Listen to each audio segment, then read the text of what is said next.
That's how close it is. That's how one or two other persons who simply just tells the truth and lets their name be known can start letting the world know what this guy really is like and what he's really doing. And at no point are any lies or embellishments wanted or called for. It's that close. There's so much we could do right now.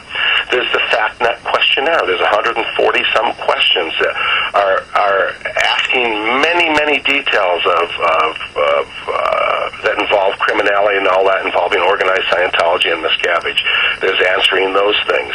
There's testifying. I know that governments like Belgium and so forth, or I don't know, but I believe they're going to need to speak with certain people who have information that will help with the prosecutions, and I think being willing to testify to help them is another good thing.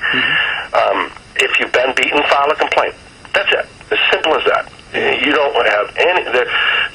There is no reason that a person has to stand there and be spit on, humiliated, beaten, and have to just not take it.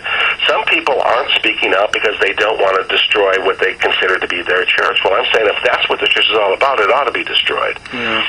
But let's focus on, you don't have to fight all of Scientology or be against every single principle of Scientology to point out that, David Miscavige beat you.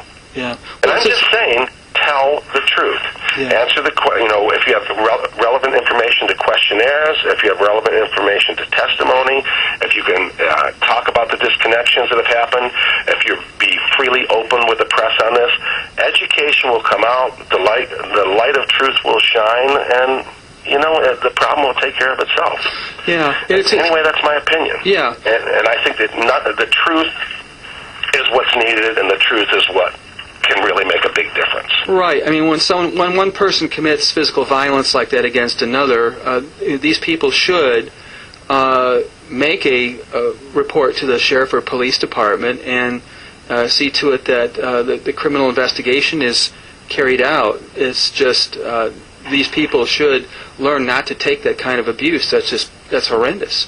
That's right. And I'll also say, as a message, in case any of these people ever hear this, but if you are in organized Scientology right now, let's say you're an OSA person and you're listening to this, so you're about to report on me and figure out how to fair game me or sue me or whatever for Miscavige, well, let me tell you something. Take a look around the internet, and what I'm saying here, I'm willing to explain this to anyone. If any Scientology celebrities want to contact me, I'm willing to give them absolute details on everything that I've said here so that they can have the truth available to them. And I'm just telling you, Miscavige doesn't. He has the control there and can beat up people and seize the accounts and all that because everyone's afraid of him. But he, in RTC, truly can't control CSI. And corporately, it only takes two people to remove another director, or two trustees to remove another trustee. You can stand up anytime if you're in organized Scientology and simply throw him out.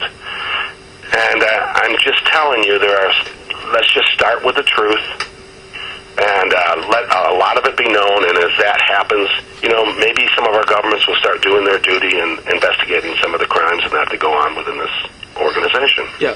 Larry, we're running out of time. I know you can talk for hours and hours more on this. We've been interviewing Larry Brennan, who was in a high position of the Church of Scientology for a number of years in the Guardian's office, which is now known as the Office of Special Affairs. That's the arm of the Scientology that handles intelligence, litigation, internal legal, public relations, any other functions there? The Guardian office used to handle finance, but that's separate now. That's right. And they also used to handle the social coordination, which is like the Narcanon and the education programs like Applied Scholastics. I think they say now that's done through ABLE and not so much OSA, but that's where some of those functions went.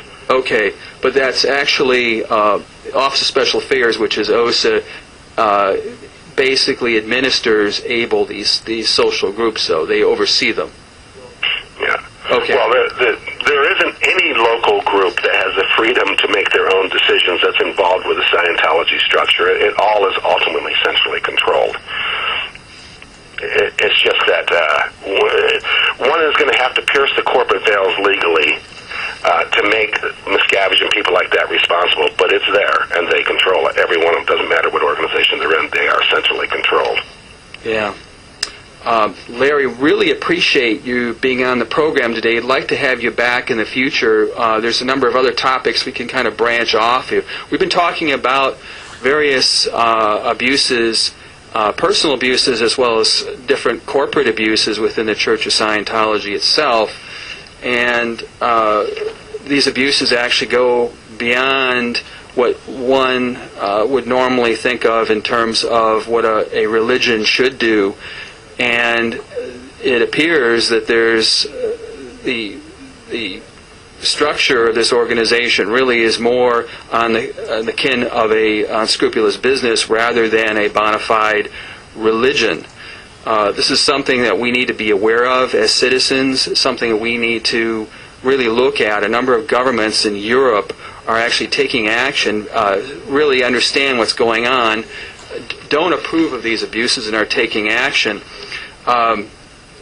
Hubbard did say, never fear to hurt another in a just cause, and he also used the term the greatest good for the greatest number of dynamics. These statements are both euphemisms for the principle of the ends justifies the means, and that principle has been used throughout history to justify all sorts of atrocities. These atrocities need to stop. I'm Tom Smith. I'm the producer and host of The Edge. We'll be back again next week with another interesting guest. Bye-bye.